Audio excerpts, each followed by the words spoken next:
வாழ்க்கையில் வெற்றி பெற என்ன வழி? இது ஒரு முக்கியமான கேள்வி. இதுக்கு எல்லாரும் பொதுவாக சொல்கிற ஒரு பதில், உழைச்சா வெற்றி பெறலாம் அப்படிங்கிறது தான். வாழ்க்கையில் வெற்றி பெற உழைப்பு மட்டும் இருந்தால் போதாது, நேர்மையும் வேணும் அப்படிங்கிறார் பால் ஹாஃப்மேன். இவர் யார் தெரியுமா? இவர் ஒரு பெரிய பொருளாதார நிபுணர். இரண்டாவது உலகப் போர் முடிஞ்ச சமயம் அப்போ இவர் அமெரிக்காவின் நிதி ஆலோசகராக இருந்தார். தன்னுடைய வாழ்க்கையில் நடந்த பழைய நிகழ்ச்சி ஒன்று அவர் சொன்னார். இளம் வயசில் படித்து முடித்ததும் அவர் வேலை தேடிக்கிட்டு இருந்தாராம். அப்போது ஒரு கால்நடை வைத்தியர்கிட்ட போய் வேலை கேட்டிருக்கார். இவர் அங்கே போன சமயத்தில் அந்த டாக்டர் தன்னுடைய பழைய கார் ஒன்றை விற்பனை செய்யறதுக்காக வேற ஒருத்தர்கிட்ட பேரம் பேசிக்கிட்டு இருந்தார். வாங்க வந்தவர் இவர்கிட்ட அந்த காரை பற்றின விவரம்லாம் கேட்டுக்கிட்டு இருந்தார். கார் நல்ல நிலைமையில் இருக்குமா அப்படிங்கிற கவலை அவருக்கு. எல்லா விவரங்களையும் கேட்டுக்கிட்டு அவர் கடைசியாக சொன்னார், டாக்டர், இந்த காரை நீங்களே என்னுடைய ஊருக்கு ஓட்டிகிட்டு வர வேண்டியது. கார் எந்த ரிப்பேரும் ஆகாமல் என்னுடைய ஊருக்கு சேர்ந்துட்டுதுன்னா அங்கேயே நான் பணம் கொடுத்து இந்த காரை வாங்கிக்கிறேன் அப்படின்னார். நம்ம கார் அவ்வளோ தூரத்துக்கு வழியில் எந்த கோளாறும் இல்லாமல் போய் சேருமா அப்படிங்கிற சந்தேகம் டாக்டருக்கு. அவர் என்ன செஞ்சார் தெரியுமா? தன்கிட்ட வேலை கேட்டு வந்திருந்த இளைஞர் பால் ஹாஃப்மேனை கூப்பிட்டார். அவர்கிட்ட சொன்னார், இதை பாருப்பா, இந்த காரை நீ அவருடைய ஊர் வரைக்கும் நல்லபடியாக ஓட்டிகிட்டு போய் சேர்த்துட்டீன்னா உனக்கு நான் வேலை கொடுத்து விட்றேன். அது மட்டும் இல்லை, காரு விற்கிற தொகையில் கமிஷனும் கொடுக்குறேன், என்ன சம்மதமா அப்படின்னு கேட்டார். ஹாஃப்மேன் யோசனை பண்ணார். அதுக்கப்புறம் சரின்னு சொல்லி சம்மதிச்சார். கொஞ்ச நேரத்தில் அவரும் கார் வாங்க வந்தவரும் புறப்பட்டாங்க. இவர் ரொம்ப சிரமப்பட்டு வழியில் எங்கேயும் நிறுத்தாமல் காரை ரொம்ப சாமர்த்தியமாக ஓட்டிகிட்டு போய் சேர்த்துட்டார். இவரை அழைச்சிக்கிட்டு வீட்டுக்குள்ளே போனார். அப்புறம் கேட்டார், இதை பார்ப்பா, இப்போ சொல்லு, இந்த காரோட நிலைமை இப்போ எப்படி இருக்குது? உண்மையிலேயே இது நல்ல நிலைமையில் இருக்குதா? உன்னுடைய மனசாட்சிப்படி பதில் சொல் அப்படின்னார். இவரும் உடனே காரு நல்ல நிலைமையில தான் இருக்குது அப்படின்னு சொல்கிறதுக்கு வாயை திறந்தார். அதுக்குள்ளே பார்வை எதிரில் உள்ள சுவர் மேலே பட்டுது. அங்கே இயேசுநாதர் படம் ஒன்று மாட்டியிருந்தாங்க. அதுக்கு அடியில் எழுதியிருந்த வாசகம் என்னன்னா, நீ பேசும் ஒவ்வொரு வார்த்தையையும் இயேசு கவனித்து கொண்டிருக்கிறார் அப்படின்னு இருந்தது. அந்த வரிகளை பார்த்தார். உடனே காரு சரியில்லை அப்படிங்கிற உண்மையை சொல்லிவிட்டார். இவர் இப்படி சொன்னதும் இவரை ரொம்ப ஆச்சரியமாக பார்த்தார். இவர்கிட்ட இருந்த நேர்மை அவரை சிந்திக்க வச்சது. உன்னுடைய நேர்மையை பாராட்டுறேன், உனக்கு கமிஷன் கிடைக்கணுங்கிறதுக்காகவே நான் இந்த காரை வாங்கிக்கிறேன்னார். இப்போ அவர் திகைச்சு போய் நின்னார். மறுபடியும் அவர் சொன்னார், நீ காரை ஓட்டிகிட்டு வரும்பொழுதே உன்னுடைய திறமையை பார்த்தேன், உனக்கு விருப்பம் இருந்தால் நீ என்கிட்டயே வேலைக்கு சேர்ந்துடலாம் அப்படின்னார். பால் ஹாஃப்மேன் அவர்கிட்ட வேலைக்கு சேர்ந்தார். படிப்படியாக முன்னேறினார். கடைசியில் பார்த்தீங்கன்னா அமெரிக்காவினுடைய நிதி ஆலோசகராக ஆனார். அதுக்கப்புறம் அவர் அந்த பழைய சம்பவத்தை எப்பவும் மறக்கறதில்லை, அடிக்கடி சொல்கிறது உண்டு. அதனால் இதிலேருந்து நாம் தெரிஞ்சுக்க வேண்டியது என்னென்னா, வாழ்க்கையில் முன்னுக்கு வரணும்னா உழைப்பு மட்டும் போதாது, நேர்மையும் வேணும். ஆனால் இந்த காலத்தில் சிலருடைய நேர்மை நமக்கு ஆச்சரியமாக கூட இருக்கும். ஒருத்தர் புஸ்தக கடை வச்சுருந்தார். ரொம்ப நேரமாக தேடி ஒரு புத்தகத்தை கையில் எடுத்தார். அதுக்கு பில் போட சொன்னார். அந்த புத்தக கடைக்கு வந்த இன்னொருத்தர் பில் போடுறவர், சார், இந்த புத்தகம் மகா அறுவை, மகா மட்டம், இது வேணாம் உங்களுக்கு, வேற ஏதாவது ஒன்று பாருங்கன்னார். புத்தக கடை வச்சிருக்கிறவரே இப்படி சொன்னார். வாங்க வந்தவர் இவர் ஆச்சரியமாக பார்த்தார்.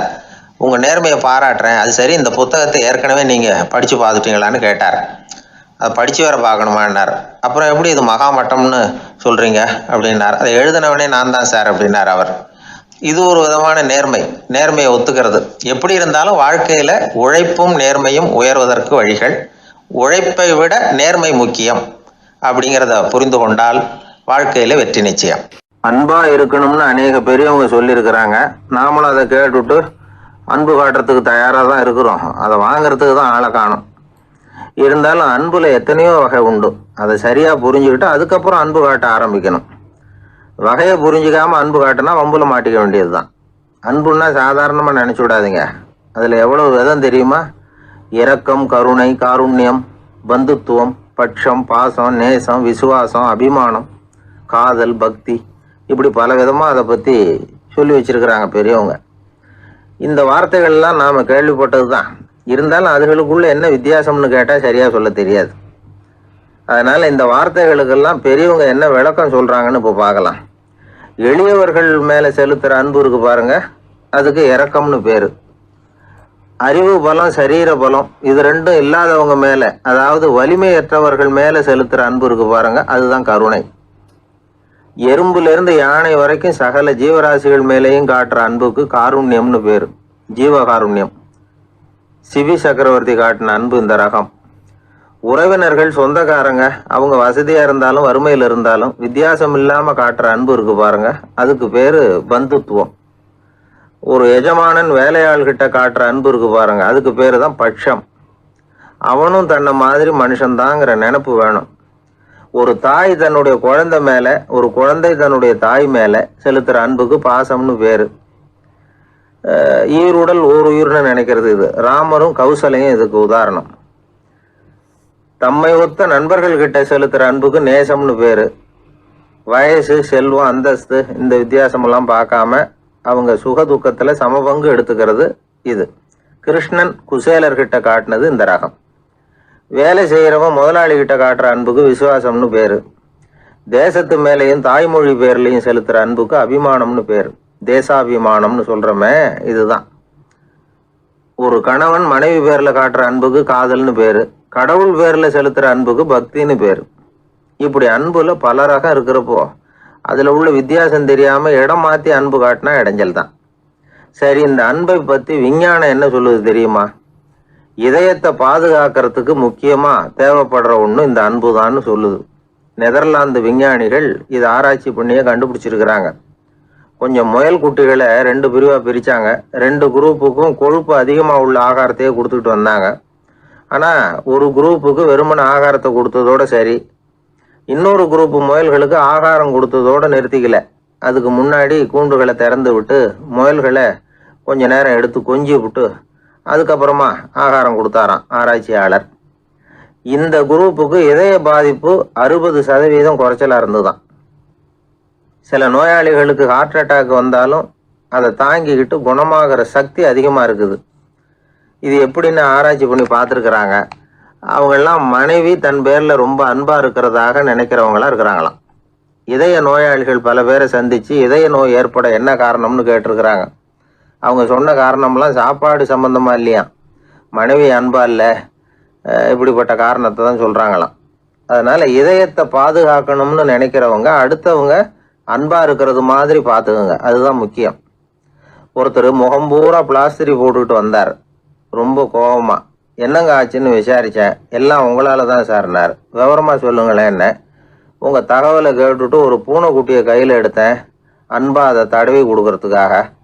ஆனா அது முந்திக்கிட்டது, அது என் முகத்தை தடவி கொடுத்துட்டுது, முகம் பூரா நகை கீறல், அதுதான் இப்படி அப்படின்னார். அன்புல அறிவு சேராததுனால வந்த கோளாறு இது. ஒரு பூங்கா, அங்க ஒருத்தர் நின்றுட்டு இருக்கிறார்.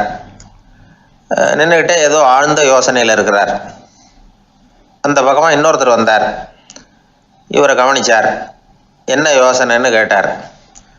எப்படி எழுந்திருக்கிறதுன்னு யோசனை பண்ணிட்டு இருக்கிறேன்னாரு அவர். கேட்டவருக்கு ஒரு மாதிரி ஆயிட்டுது. ஏற்கனவே நின்றுகிட்டு இருக்கிற ஒருத்தர் எப்படி எழுந்திரிச்சு நிற்கிறதுன்னு யோசிக்கிறாருன்னா அது ஆச்சரியம் தானே. அதுக்கப்புறம் இவர் யோசிக்க ஆரம்பிச்சார், என்ன இவர் இப்படி பேசுறாரு அப்படின்னு. கீழே விழுந்தாதானே எழுந்திரிச்சு நிற்க முடியும். அதனால எழுந்திரிக்கணும்னு நினைக்கிறவங்க முதல்ல கீழே விழணும். இவர் முதல்ல கீழே விழணும், அதுக்கப்புறம் தான் எழுந்திருக்கிறது எப்படின்னு சிந்திக்க முடியும். இந்த உலகத்துல எல்லாருமே கீழே விழுந்து எழுந்தவர்கள் தான். இப்போ இந்த குழந்தை பருவத்துல கீழே விழாம நடைபயில கற்றுக்கிட்டவங்க யாராவது உண்டா? சின்ன வயசுல ஒரு தடவை கூட கீழே விழலை சார், அப்படியே பிறந்தார் வளர்ந்தார் பெரியவர் ஆயிட்டார் அப்படின்னு யாரையும் சொல்ல முடியாது. அதனால மனுஷங்கிறவன் விழுந்து புரண்டு எழுந்து தான் நடக்க கத்துக்கிறான். ஒரு உண்மையை நாம எல்லாரும் புரிஞ்சுக்கணும். இந்த உலகத்துல தவறு செய்யாத மனிதர்களே யாரும் கிடையாது. அப்படி இருக்கிறப்போ எப்போதாவது நாம தவறு பண்ணிவிட்டோம்னா அதுக்காக மனசு உடைஞ்சு போயிடக்கூடாது, வாழ்க்கையில வெறுப்பு வந்துடக்கூடாது. ஒரு தவறு நடந்துட்டுதா அதுக்காக மனசு உடைஞ்சு போடாதீங்க, அதை ஒரு பாடமா எடுத்துக்கங்க. அதே தவறு மறுபடியும் நடக்காம வேணும்னா பார்த்துக்கலாம், அது போதும். தடைக்கல்ல படிக்கல்லாம் மாத்திக்கணும், இதுதான் இதுல முக்கியம். ஒரு அலுவலகம், அங்க ஒரு அதிகாரி, அவர் உயர்ந்த பதவியில் இருந்தார், சிறந்த நிர்வாகின்னு பேர் வாங்கினவர். அவர் தனக்கு கீழே வேலை செய்கிறவங்க கிட்ட எல்லாம் சொல்லுவாராம், இந்த நிறுவனத்தில் நீங்கள் எத்தனை தடவை வேணும்னாலும் தவறுகள் செய்யலாம். ஆனால் ஒரே விஷயம் என்னென்னா, ஒரே தவறை மறுபடியும் செய்யக்கூடாது, அது முக்கியம் அப்படின்பாரான். இதை மேம்போக்காக பார்த்தா அவர் ஏதோ தன்னுடைய ஊழியர்களை தவறு செய்ய தூண்டுறது மாதிரி தெரியும். ஆனால் உண்மை அப்படி இல்லை. இன்னைக்கு என்ன நடக்குது தெரியுமா? அநேகமாக எல்லா மனிதர்களுமே ஒரே தவறை தான் மறுபடியும் மறுபடியும் செய்கிறாங்க. விளையாட்டு வீரர்கள் ஒரே மாதிரியான தவறுகளை திரும்ப திரும்ப செய்கிறது உண்டு. கணக்கு எழுதுறவங்கள பாருங்க, ஒரே தப்பை மறுபடியும் மறுபடியும் செய்வாங்க. அலுவலகம் வருகிறவர்களை கவனிங்க, ஒரு நாள் தாமதமாக வந்தால் பரவாயில்ல, தினமும் தாமதமாக வருவாங்க. இது மாதிரி செய்த தவறையே திரும்ப திரும்ப செய்யறதுக்கு என்ன காரணம் அப்படின்னா, சோம்பல், ஞாபக மறதி, கவனக்குறைவு, தன்னுடைய திறமை பேரில் அளவுக்கு மீறிய நம்பிக்கை, இப்படி இதில் ஏதாவது ஒரு காரணமாக இருக்கலாம் அப்படிங்கிறாங்க இது பற்றி ஆய்வு செய்கிற வல்லுநர்கள். ஒரு தடவை செஞ்ச தவிர மறுபடியும் செய்யறது இல்லைன்னு முடிவு செஞ்சுக்கிட்டு அதை செயல்படுத்த கற்றுக்கணும். அது போதும், வாழ்க்கை வெற்றிகரமாக அமையும் அப்படிங்கிறாங்க அந்த அனுபவசாலிகள். அதனால் வெற்றிகரமாக வாழ்க்கையில் நடைபோட விரும்பும் இளைஞர்கள் தவிர்க்க வேண்டியது என்னென்னா, முதல்ல சோம்பலை தவிருங்கள், சுறுசுறுப்பாக இயங்குங்கள் அப்படிங்கிறது அவங்க அறிவுரை. ரெண்டாவது ஞாபக மறதி, எந்த செயல்லையும் ஈடுபாடு வேணும், அக்கறை வேணும். மூணாவது கவனக்குறைவு, எதையும் அலட்சியப்படுத்தக்கூடாது. நாலாவது என்னால் முடியாதது எதுவுமே கிடையாது அப்படிங்கிற அளவுக்கு மீறிய நம்பிக்கை, அது ஆபத்தில் கொண்டு போய் விட்டுரும். அதனால் முதல் தவறு உங்களுக்கு ஒரு பாடமாக அமையணும். ஒரு மனிதர் அவர் தன்னுடைய 2 காதுலையும் கட்டு போட்டுக்கிட்டு வந்தார். அவருடைய நண்பர் அதை கவனிச்சுட்டார். என்ன சார் ஆச்சு, 2 காதுலையும் கட்டு போட்டுருக்கீங்களே அப்படின்னு விசாரித்தார். ஒன்றுமில்லை சார், வீட்டில் ரொம்ப ஆர்வமாக டிவியில் கிரிக்கெட் மேட்ச் பார்த்துக்கிட்டு இருந்தேன். அப்போது என்னுடைய மனைவி துணிகளுக்கு அயர்ன் பண்ணிகிட்டு இருந்தாங்க. அயர்ன் பாக்ஸை அப்படியே வச்சுட்டு அடுப்பங்கரைக்கு போயிட்டாங்க. அந்த சமயம் பார்த்து டெலிஃபோன் பண்ணி அடிச்சுது. அவசரமாக ஓடி போய் அதை எடுத்து காதில் வச்சேன். அப்போ தான் தெரியும் அது அயர்ன் பாக்ஸுங்கிற விஷயம். சூடாக இருந்ததா, சுட்டு விட்டுது அப்படின்னார். ஒரு காது சரி சார், 2 காதும் ஏன் அப்படி ஆச்சு அப்படின்னு கேட்டார். அதே ஆள் மறுபடியும் ஃபோன் பண்ணா சார் அப்படின்னார். இவர் எவ்வளோ தூரம் யோசிச்சிருப்பார் பாருங்க. அதனால் ஒரு தவறு மறுபடியும் நடக்கக்கூடாது. முதல் தவறு உங்களுக்கு ஒரு பாடமாக அமையட்டும் அப்படிங்கிறது தான் இதிலேருந்து நாம் தெரிந்து கொள்ள வேண்டிய கருத்து. அதனால் தவறுகள் அதெல்லாம் தடைக்கெல்லாம் நினைக்க வேண்டாம், படிக்கெல்லாம் நினைப்போம். அப்படி நினைச்சோம்னா வாழ்க்கையில் வெற்றி நிச்சயம். உலகத்தில் எது எதுக்கும் ஆராய்ச்சி கூடங்கள் இருக்குதுல்ல, அது மாதிரி தூக்கத்தை பற்றி ஆராய்ச்சி பண்ணுறதுக்கு ஒரு ஆராய்ச்சி கூடம் இருக்குது. அப்படி ஆராய்ச்சி பண்ணணும்னா அதுக்கு மூழ்கிக்கிட்டு இருக்கணும்ல. அதனால தான் அந்த ஆராய்ச்சி கூடம் இங்கே இல்லை. அமெரிக்காவில் பாஸ்டன் பல்கலைக்கழக மருத்துவமனையில் அது இருக்குது. அங்கே தூக்கத்தை பற்றி பலவிதமான ஆராய்ச்சிகள் பண்ணிகிட்டு இருக்கிறாங்க. அந்த ஆராய்ச்சி கூடத்தில் இயக்குனராக இருக்கிற ஒரு நிபுணர், அவர் என்ன சொல்கிறார் தெரியுமா? உங்களுக்கு தூக்கம் வரலையா, நீங்கள் நல்லா தூங்கிறதுக்கு தாராளமாக சில யோசனைகளை என்னால் சொல்ல முடியும் அப்படிங்கிறார். யோசனை தானே, காசா பணமாக கேட்டு வச்சுக்கலாமே. உணவு, மனநிலை, தூங்கும் இடத்தோட சூழ்நிலை, படுக்கைக்கு செல்கிறப்போ உள்ள பழக்க வழக்கங்கள், இது காரணமாக ஒருத்தருக்கு தூக்கம் வராமல் போகலாம். தூக்கம் வராததுக்கு இதுதான் காரணம்னா அதையெல்லாம் சுலபமாக கட்டுப்படுத்தலாங்கிறார் அவர். தூக்கத்தை வரவழைக்கக்கூடிய ஒரு நல்ல மருந்து உடற்பயிற்சி. ஆனால் ஒன்று, படுக்க போகிற நேரத்தில் இது மாதிரி உடற்பயிற்சிகள் எல்லாம் செய்யக்கூடாது. கொஞ்சம் முன்னாடி பகல்லையே இந்த பயிற்சிகளை செய்கிறது நல்லது. தூக்கம் வராமல் அவதிப்படுறவங்க பிற்பகல் நேரங்களில் காஃபி, டீ இது மாதிரி பானங்களை சாப்பிடக்கூடாது. மது அருந்துறது கூட தூக்கத்தை பாதிக்கும். வெது வெதுப்பான நீரில் குளிக்கிறது, தியானத்தில் ஈடுபடுறது, ஓய்வாக இருக்கிறது, படுக்கிறது, அதாவது படுக்கிறதுக்கு முன்னாடி ஒரு குவளை பால் சாப்பிட்றது, இதெல்லாம் தூக்கத்தை வரவழைக்கிறது ரொம்ப உதவியாக இருக்கும். இன்னொரு விஷயம் என்னென்னா, தூங்கி ஆகணுமேங்கிற கவலை வேண்டியதில்லை. அப்படி நினச்சி கவலைப்படுறதை விட்டுடணும். தூக்கம் வரலையா, உடனே படுக்கையை விட்டு எழுந்திரிக்க வேண்டியது. வெளியில் வாங்க, வேறு ஏதாவது வேலையில் ஈடுபடுங்க, கொஞ்சம் நேரம் உலாவுங்க, அல்லது ஏதாவது ஒரு புஸ்தகத்தை எடுத்து படிங்க. களைப்பு ஏற்பட்டால் மறுபடியும் படுக்கைக்கு போங்க, தூக்கம் தானாக வந்துடும். ஒரு விஷயத்தை மட்டும் நல்லா ஞாபகத்தில் வச்சுக்கணும். படுக்கைக்கு போகிறப்போ உங்கள் மற்ற எல்லா பிரச்சனைகளையும் மறந்துடணும். அது எப்படி சார் முடியும், அந்த நேரம் தானே எல்லா பிரச்சனையும் வரிசையாக ஞாபகத்துக்கு வருது அப்படின்னு நாம் நினைக்கலாம். ஆனால் பழக்கத்தில் அதை நாம் மாற்றிக்க முடியும். கொஞ்சம் முயற்சி பண்ணணும், அவ்வளோதான். இது எல்லாமே ஆராய்ச்சி பண்ணி பார்த்துட்டு அந்த நிபுணர் சொல்கிற கருத்து தான். இன்னொரு விஷயமும் அவர் சொல்கிறார். அது என்னென்னா, உடல் கோளாறு காரணமாக தூக்கம் வராமல் அவதிப்படுறவங்களுக்கெல்லாம் இந்த யோசனைகள் சரியாக வராது அப்படிங்கிறார். அதுக்கெல்லாம் மருத்துவ சிகிச்சை கொடுத்து தான் சரி பண்ணணும். சில பேருக்கு நடு ராத்திரியில் மூச்சு திணறல் ஏற்பட்டு தூக்கம் வராமல் போயிடும். ஊரெல்லாம் தூங்குறப்போ தான் மட்டும் தூங்காமல் முழிச்சிக்கிட்டு இருக்கிறது, ஊரெல்லாம் முழிச்சிக்கிட்டு இருக்கிறப்போ தான் மட்டும் தூங்குறது, இது மாதிரி கோளாறுகளால் சில பேர் பாதிக்கப்படலாம். காலு தசை முறுக்கிக்கிறதுனால சில பேருக்கு அடிக்கடி விழிப்பு வரலாம். மன அழற்சி காரணமாக சில பேருக்கு தூக்கம் வராது. இது மாதிரி கோளாறுகளுக்கெல்லாம் அதுக்கு தகுந்த மாதிரி சிகிச்சை கொடுத்து தான் சரி பண்ண வேண்டியிருக்கும். எந்த கோளாறும் இல்லாமல் தூக்கம் வரலைன்னா ஆரம்பத்தில் சொன்ன முறைகளை கடைப்பிடிச்சி பார்க்கலாம். தூக்கம் வந்ததுன்னா யோசனை சொன்ன அந்த நிபுணருக்கு நன்றி சொல்லலாம். ஒருத்தர், ஏன் சார் பஸ்ஸில் தூங்குறது கெட்ட பழக்கமானு கேட்டார். இல்லையே, நான் கூட பஸ்ஸில் போகிறப்ப தூங்கிட்டு தானே போவேன் அப்படின்னார் இன்னொருத்தர். அப்புறம் ஏன் என்ன டிரைவர் வேலை வேணாம்னு வீட்டுக்கு அனுப்பி வச்சுட்டாங்க அப்படின்னாராம் அவர். மனிதர்களில் சில பேர் ரொம்ப வித்தியாசமாக நடந்துக்குவாங்க. மற்றவங்களுக்கு அது ரொம்ப ஆச்சரியமாக கூட இருக்கும். அந்த ஆள் ஒரு மாதிரி பார்த்து நடந்துக்கோ அப்படின்னு கூட சொல்கிறது உண்டு. இவங்களை பார்த்து நாம் பித்துக்குழியும்போம். உளவியல் இவங்களை எக்ஸென்ட்ரிக்ஸ் அப்படின்னு சொல்லுது. இவங்களை மனநோயாளிகள்னு தவறாக புரிஞ்சிக்க கூடாது. அவங்க வேற, இவங்க வேற.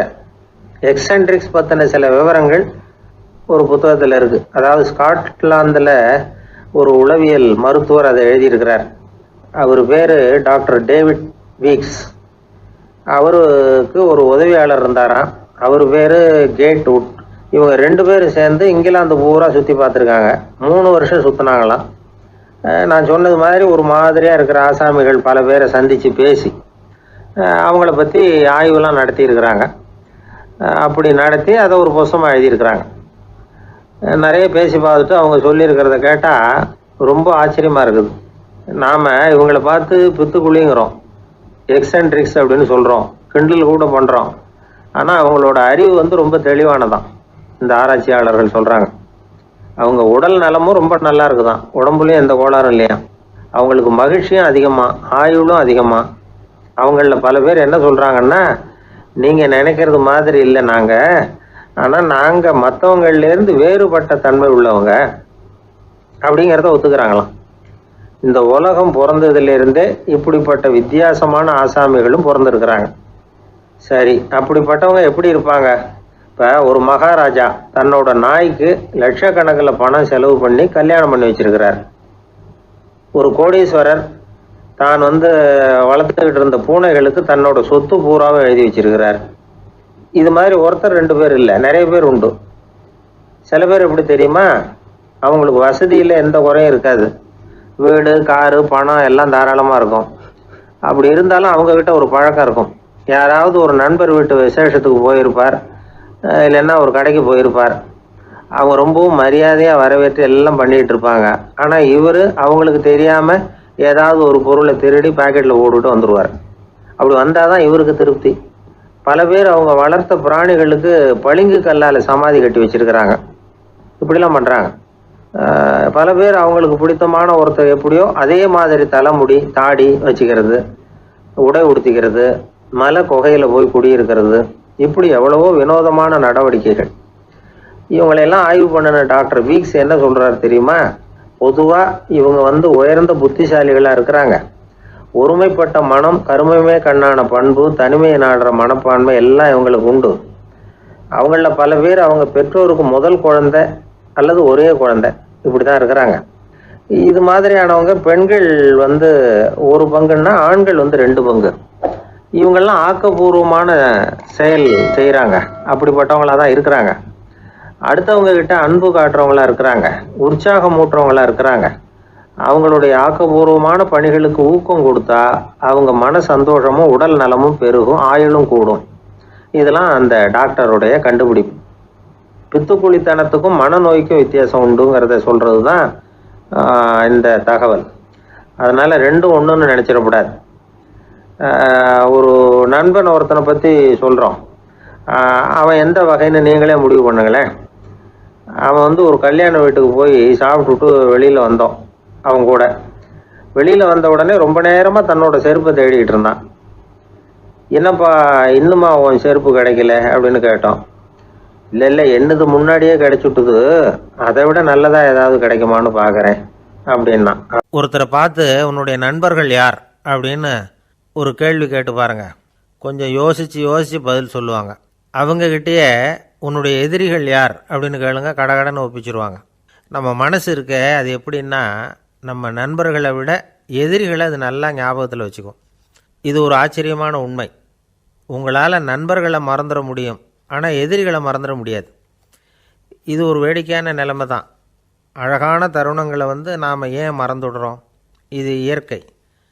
ஏன்னா நம்ம மனசு மலர்களை கவனிக்கிறதில்ல, அதில் இருக்கிற முள்ளை தான் கவனிக்குது.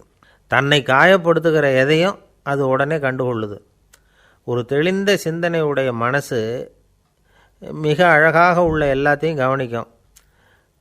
அது நன்றியுடன் உணரக்கூடிய எல்லாத்தையும் பார்த்து குறிச்சிக்கும். இப்படிப்பட்டவங்க வாழ்க்கை இயல்பாகவே நல்லா அமையும். அது ரொம்ப அபூர்வம். மனசில் உள்ள ஒரு சிறிய அமைப்பை மாற்றுவதை பொறுத்து தான் இந்த விஷயம் அப்படிங்கிறார் ஓஷோ. ஒரு யூத கோவில் இருந்து தான், அது யூதர்களின் மடமாகவும் இருந்தது. அங்கே ஒரு தலைமை குரு, அவர் ரொம்ப கண்டிப்பானவர். அந்த கோவிலை ஒட்டி ஒரு தோட்டம். ஒரு நாள் காலையில் அந்த தோட்டத்தில் 2 இளம் யூதர்கள் நடந்து போய்கிட்டு இருக்கிறாங்க. காலையில் 1 மணி நேரம், மாலையில் 1 மணி நேரம் அவங்க அந்த தோட்டத்தில் நடக்கிறதுக்கு அனுமதி உண்டு. மற்ற நேரங்களில் அவங்க மத புத்தகங்களை படிக்கணும், பிற விதிமுறைகளை கடைபிடிக்கணும். அந்த 2 பேருமே தொடர்ந்து புகைப்பிடிக்கிற பழக்கம் உள்ளவங்க. ஆனால் கோவில் மடத்தில் இருக்கிறப்போ அவங்க புகைப்பிடிக்க முடியாது, அது கடுமையான குற்றம். சரி, நாம் தோட்டத்தில் இருக்கிறப்போவாவது புகைப்பிடிக்கலாமா அப்படின்னு ஒரு ஆசை அவங்க 2 பேருக்குமே. இருந்தாலும் பயம். இப்படி கேட்டால் மதகுரு என்ன சொல்லுவாரோ அல்லது என்ன செய்வாரோங்கிற பயம். இப்படியே கொஞ்ச நாள் ஆச்சு. ஒரு நாள் அந்த 2 பேரில் ஒருத்தன் ரொம்ப கலங்கி போய் அந்த கோவிலிருந்து வெளியில் வந்துக்கிட்டு இருந்தான். வந்தவன் நேராக தோட்டத்து பக்கம் போனான். அங்கே இன்னொருத்தன் ஆனந்தமாக புகை பிடிச்சிக்கிட்டு இருக்கிறான். அதை பார்த்து தான் இவனுக்கு அதிர்ச்சி. அட கடவுளே, என்ன இது, நீ கேட்காமலே ஆரம்பிச்சிட்டியா அப்படின்னா. இல்லை நான் கேட்டுவிட்டு தான் ஆரம்பிச்சிருக்கேன்னா அவன். அப்படியா, என்ன மனுஷன் இவர், நானும் தான் கேட்டேன், என்னை கண்ணாமுன்னான்னு திட்டிவிட்டார். இது என்ன கோவிலா இல்லை நரகமா? உனக்கு புகை பிடிக்கணும்னு ஆசையாக இருந்தால் நரகத்துக்கு போகணும்னு சொல்லிவிட்டார். அது சரி, உன்னை மட்டும் எப்படி அனுமதிச்சார் அப்படின்னு கேட்டான் இவன். அவன் சிரிச்சுக்கிட்டே, நீ எப்படி கேட்ட சொல்லு அப்படின்னா. நாம் இந்த தோட்டத்துக்கு வர அனுமதிக்கப்பட்டிருக்கிறதே ஜபத்துக்காகத்தானே, அதனால் நான் ஜபம் சொல்லும் பொழுது புகை பிடிக்கலாமா அப்படின்னு கேட்டேன். அதுக்கு தான் அவர் சத்தம் போட்டு என்னை அடிக்கவே வந்துட்டார் அப்படின்னா இவன். நீ ஒரு மாதிரியாக கேட்டிருக்க, நான் வேறு மாதிரியாக கேட்டிருக்கிறேன். ஜெபம் சொல்லும்போது புகை பிடிக்கலாமான்னு நீ கேட்டிருக்க. ஐயா, புகை பிடிக்கும் பொழுது ஜபிக்கலாமா அப்படின்னு நான் கேட்டேன். அதில் தப்பு ஒன்றும் இல்லை அப்படின்னு பதில் சொல்லிட்டார் அப்படின்னா. ஒரு சிறிய மாற்றம்தான் அது மிகப்பெரிய மாறுதலை ஏற்படுத்தி விட்டது. மனசு நல்ல விதமாக சிந்திக்க ஆரம்பிச்சுட்டுதுன்னா மகிழ்ச்சிக்கு பஞ்சம் இல்லை. ஒரு கஞ்சன் ஆற்றுல விழுந்துட்டான், வெள்ளத்தில் தத்தளிச்சிக்கிட்டு இருக்கிறான். கரையில் நின்ன ஒருத்தர், உன் கையை கொண்டா இப்படி பிடிச்சி இழுத்து கரையில் சேர்த்து விட்றேன்னார். எதையும் கொடுத்து பழக்கம் இல்லாத அவன் கையையும் கொடுக்க மாட்டேன்னுட்டான். இவர் பார்த்தார், உன் கையை கொடுன்னு சொல்கிறதுக்கு பதிலாக நான் என் கையை கொடுக்குறேன் பிடிச்சிக்கோ அப்படின்னார். அவன் கப்புன்னு பிடிச்சிக்கிட்டான், இழுத்து கரையில் போட்டார். ஒரே ஒரு ஊரில் ஒரு ராஜா இருந்தார், ரொம்ப நல்லவர். ஒரு நாள் அரண்மனையில் விசாரணை நடந்துக்கிட்டு இருக்குது. அதில் ஒரு வழக்கு. ஒரு விவசாயி புகார் கொடுக்குறார். என்ன புகார்னா, அவர் வயலில் ஆடுகள் மேய்ஞ்சி பயிரை அழிச்சுட்டுது. நிறைய உழைச்சி செலவு பண்ணி பயிரை உண்டாக்கி வச்சுருந்தேன், எல்லாம் போயிட்டுது. இனிமேல் நான் என்ன செய்யறது, நீங்கள் தான் சரியான தீர்ப்பு வழங்கணும் அப்படின்னார் அந்த விவசாயி. அந்த ஆடுகளுக்கு சொந்தக்காரர் யாருன்னு கண்டுபிடிச்சி அரண்மனைக்கு அழைச்சிட்டு வாங்கன்னு உத்தரவு போட்டார் ராஜா. சேவகர்கள் போனாங்க, ஆளை கண்டுபிடிச்சாங்க, கூப்பிட்டுக்கிட்டு அரண்மனைக்கு வந்துட்டாங்க. ராஜா விசாரணை பண்ணார். அப்புறம் விசாரித்து முடிச்சுவிட்டு தீர்ப்பு வழங்கினார். இந்த விவசாயி அடைந்திருக்கிற இழப்புக்கு ஈடாக உன்னுடைய ஆடுகளை அவங்ககிட்ட கொடுத்துட வேண்டியது அப்படின்னு சொல்லிவிட்டார். உன்கிட்ட இருக்கிற ஆடு பூரா அவன்கிட்ட கொடுத்துரு, அந்த ஆட்டுனால் ஏற்பட்ட இழப்பு சரியாக போகட்டும் அப்படின்னு தீர்ப்பு வழங்கிட்டார். அந்த மன்னருடைய மகன் இதை பார்த்துக்கிட்டே உட்காந்துருந்தான். இந்த தீர்ப்பை இன்னும் கூட சிறப்பாக வழங்கலாமே அப்படின்னு நினச்சான். அப்பாக்கிட்ட சொன்னான். உடனே அந்த அரசர், சரி நீயே இதுக்கு சரியான தீர்ப்பு சொல்லு அப்படின்னார். அந்த இளவரசன் தீர்ப்பு சொல்கிறான். அவன் சொன்ன தீர்ப்பு என்னன்னா, உங்ககிட்ட இருக்கிற ஆடுகள் எல்லாத்தையும் 1 வருஷ காலத்துக்கு அந்த விவசாயிகிட்ட ஒப்படைச்சிட வேண்டியது. அந்த 1 வருஷத்துக்குள்ள அந்த ஆடுகள் போடுற குட்டிகள், பால், எரு எல்லாம் விவசாயம் எடுத்துக்க வேண்டியது. 1 வருஷத்துக்கு அப்புறம் உங்களுடைய ஆடுகளை நீங்களே திருப்பி வாங்கிக்க வேண்டியது. இதுதான் இளவரசன் சொன்ன தீர்ப்பு. இது சரியான தீர்ப்பு தான். இனிமே என்னுடைய அரச பொறுப்புகளை இளவரசர் வசம் ஒப்படைக்கிறேன் அப்படின்னு சொல்லி ஒப்படைச்சுட்டாராம். அதாவது தாவூத் நபி, சுலைமான் நபி இவர்களுடைய சரித்திரத்தில் இந்த சம்பவம் காணப்படுறதாக ஒரு நண்பர் சொன்னார். ஒரு தண்டனையை பெறுகிறவன் அதுக்கு பிறகு சமூகத்தில் நல்ல விதமாக வாழறதுக்கு வாய்ப்பு இருக்கிறது மாதிரி அமையணும் தீர்ப்பு. அதுக்கு இது ஒரு உதாரணம். சில தீர்ப்புகள் எப்படி அமைஞ்சு விடுதுன்னா, ஒரு தண்டனையை அனுபவித்து முடித்தவன் அதுக்கப்புறம் அவன் இந்த சமூகத்தில் நல்லவனாக வாழறதுக்கு நினச்சா கூட அதுக்கு தகுதி இல்லாதவன் அப்படிங்கிற அளவுக்கு சூழ்நிலை அமைஞ்சிருது. இது சிந்திக்க வேண்டிய ஒரு செய்தி. இன்னொரு ஊரில் ஒரு ராஜா இருந்தார். அவர் ஒரு நாள் ஒரு போட்டி வச்சார். என்ன போட்டின்னா, அரண்மனை வாசலில் ஒரு பெரிய நீச்சல் குளம், அதில் நிறைய விஷப்பாம்புகள். எந்த இளைஞன் துணிச்சலாக அதில் நீச்சல் குளத்தில் குதித்து நீந்தி கரையேறி வர்றானோ அவனுக்கு 100 ஏக்கர் நிலம் பரிசாக வழங்கப்படும். அது வேணாம்னா 1000 ஆடுகள் பரிசாக வழங்கப்படும். அதுவும் வேணான்னா என்னுடைய மகளை கல்யாணம் பண்ணிக்கலாம். இதுதான் மன்னருடைய அறிவிப்பு. பரிசுலாம் நல்லா தான் இருக்குது. இருந்தாலும் பாம்புகள் உள்ள குளம்ங்கிறது நல்லா இல்லையே. அதனால் யாரும் அதில் குதித்து நீஞ்சறதுக்கு முன் வரல. இருந்தாலும் திடீர்னு ஒரு இளைஞன் அந்த நீச்சல் குளத்தில் குதிச்சான். நீந்தினா ஒரு வழியாக கரையேறி வந்துட்டான். மன்னருக்கு ரொம்ப மகிழ்ச்சி. நீ தான் தைரியமான இளைஞன், வா இப்படின்னு கூப்பிட்டார். கிட்ட வந்தான். அந்த இளைஞன் தண்ணீர் சொட்ட சொட்ட வந்து நிற்கிறான். சரி, உனக்கு 100 ஏக்கர் நிலம் வேணுமான்னு கேட்குறார். வேண்டாங்கிறான். சரி, அப்படின்னா 1000 ஆடுகள் வேணுமான்னு கேட்குறார். அதுவும் வேணாங்கிறான். ஓ, அப்படின்னா என் பொண்ணை கல்யாணம் பண்ணிக்கிறியா அப்படின்னு கேட்குறாரு. அதுவும் வேணாங்கிறான். ராஜாவுக்கு ஒன்றும் புரியல. அப்படின்னா உனக்கு என்ன தான் வேணும் அப்படிங்கிறார். என்னை பிடிச்சி இந்த குளத்துல தள்ளி விட்டவன் யாருங்கிறது எனக்கு தெரியணும் அப்படின்னா. எனக்கு ஒரு நண்பர், அவர் ஒரு வழக்கறிஞர். ஒரு நாள் அவர்கிட்ட பேசிகிட்டு இருந்தேன். அப்போ கேட்டேன், ஏன் சார் நீங்கள்லாம் கோர்ட்டில் வாதாடுறப்போ கருப்பு நிற அங்கி அணியிறீங்களே, அதுக்கு என்ன காரணம்? சட்டத்துக்கும் கருப்பு கலருக்கும் என்ன சம்பந்தம் அப்படின்னு கேட்டேன். அது ஒரு சுவாரஸ்யமான கதைன்னார் அவர். சொல்லுங்களேன் அப்படின்னு அவர் சொன்னார். கிபி 1694 வருஷத்தில் இங்கிலாந்து அரசி 2வது மேரிங்கிறவர் இறந்து போனார். அந்த ராணியோட கணவர் 3ஆம் வில்லியம், அவரு ஒரு உத்தரவு போட்டாராம். அரசியோட மறைவுக்கு அனுதாபம் தெரிவிக்கிற வகையில் வழக்குரைஞர்கள் எல்லாரும் கருப்பு நிற அங்கி அணியணும் அப்படின்னு. அன்னைக்கு ஆரம்பித்த அந்த பழக்கம் அதுக்கப்புறம் மாறவே இல்லையாம். இன்னைக்கும் தொடருது. வழக்குரைஞர்கள்லாம் முதல்ல கருப்பு அங்கி மட்டும்தான் அணிஞ்சாங்களாம். அதில் ஒரு சின்ன சங்கடம். ஏற்கனவே உடம்பு கருப்பாக இருக்கிறவங்க அதுக்கு மேலே கருப்பு ட்ரெஸ் வேற போட்டுக்கிட்டா முகம் பளிச்சுன்னு தெரியாது இல்லையா? அதனால் முகம் பளிச்சுன்னு தெரியறதுக்காக அவங்கெல்லாம் வெள்ளை நிற பட்டியை அணிய ஆரம்பித்தாங்களாம். இப்படி தான் இங்கிலாந்தில் அந்த பழக்கம் ஆரம்பமாயிருக்குது. அந்த சமயத்தில் இந்தியாவை ஆண்டது பிரிட்டிஷ்காரங்க தானே. அதனால் இங்கேயும் அந்த பழக்கம் அப்படி நடைமுறைக்கு வந்துட்டுது. அதே மாதிரி சர்ச்சிலின் மூதாதையரான மார்ல்பரோ பிரபுவின் ஞாபகார்த்தமாக நீதிபதிகள் இந்த வெள்ளை குள்ளாய் அணிகிற முறை பழக்கத்துக்கு வந்துதான். இதுதான் என்னுடைய நண்பர் சொன்ன தகவல். இங்கிலாந்தில் நீதிமன்றம்ங்கிறது ரொம்ப மதிப்புள்ளது. அந்த அளவுக்கு சட்டத்துக்கு அங்கே மரியாதை. அங்கே நடந்த ஒரு சுவாரஸ்யமான நிகழ்ச்சியை ஒரு சகோதரி எழுதி அனுப்பியிருந்தாங்க. அவங்க அப்பா நீதித்துறையை சேர்ந்தவரா. அவர் சொன்னதான் இது. அவங்க எழுதி அனுப்பியிருந்த விஷயம் என்னென்னா, அங்கே ஒரு கேஸில் ஒரு முக்கியமான தீர்ப்பு வழங்க வேண்டியிருக்குது. ஜட்ஜு, பாரட்லா படித்த பெரிய பெரிய வக்கீல்கள், ஜூரி எல்லாருமா கூடி அந்த கேஸை பற்றி விவாதிக்கணும். சுமாராக 40 பேர். இதுக்காக கோர்ட்டு ஹாலில் விசேஷ சேம்பரில் நுழையிறதுக்கு முன்னாடி அவங்களெலாம் தங்களுடைய கோட்டு, தொப்பி எல்லாத்தையும் கழட்டி அங்கே நின்றுக்கிட்டு இருந்த ஒரு அட்டண்டர்கிட்ட கொடுத்துட்டு உள்ளே போனாங்க. அந்த ஆள் படிக்காதவர். அவர் ஒவ்வொருத்தர் கொடுக்குறதையும் வாங்கி அங்கே அப்படியே ஒரு இடத்துல அடுக்கி வைக்கிறார். அப்படியே வாங்கி உள்ளே வச்சுக்கிட்டு இருக்கிறார் ஒவ்வொரு இடத்துல. அது அவரோட வேலை. உள்ளே போன ஜட்ஜி, வக்கீல், ஜூரி எல்லாரும் ரொம்ப நேரமாக அந்த கேஸை பற்றி விவாதிக்கிறாங்க. ஒரு நாள் பூரா ஆயிட்டுது. அவ்வளவு தீவிரமாக அக்கு வேறு ஆணி வேறையை பிச்சு உதறி இருக்கிறாங்க. ஒரு வழியாக 13 மணி நேரம் கழித்து வெளியில் வந்திருக்கிறாங்க. ஒவ்வொருத்தராக வர வர அந்த அட்டண்டரும் அவங்கவுங்க கோட்டு, தொப்பியை அவங்கக்கிட்ட எடுத்து ரொம்ப மரியாதையாக திருப்பி கொடுத்துக்கிட்டு இருக்கிறார். கடைசியாக ஜட்ஜ்மெண்ட்லாம் எழுதி முடிச்சுட்டு ரொம்ப திருப்தியோடவும் களைப்போடவும் வெளியில் வந்துகிட்டு இருக்கிறாராம். இந்த ஆள் அவருடைய மேல் கோட்டையும் தொப்பியையும் எடுத்து அவர்கிட்ட ரொம்ப மரியாதையோடு நீட்டினாராம். ஜட்ஜுக்கு ரொம்ப ஆச்சரியம்.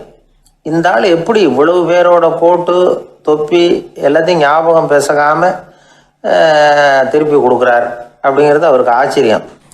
அதனால் அவர் அந்த ஆளை பார்த்து கேட்டாராம், ஏப்பா இந்த கோட்டை கொடுக்குறிய இது என்னோடது தானா, என்னோடது தான்னு உனக்கு எப்படி தெரியும் அப்படின்னாராம். இதுக்கு அந்த பியூனு ரொம்ப பதவிசா பதில் சொன்னாராம், ஐயா இந்த கோட்டு ஹேட்டை உங்ககிட்ட வாங்கி மாட்டினேன், இப்போ திரும்ப உங்ககிட்ட தரணும், தந்துட்டேன், இதுதான் என்னோட வேலை, மற்றபடி இது உங்களோட தான் இல்லையா அப்படிங்கிறதெல்லாம் எனக்கு தெரியாதுங்க அப்படின்னாராம்.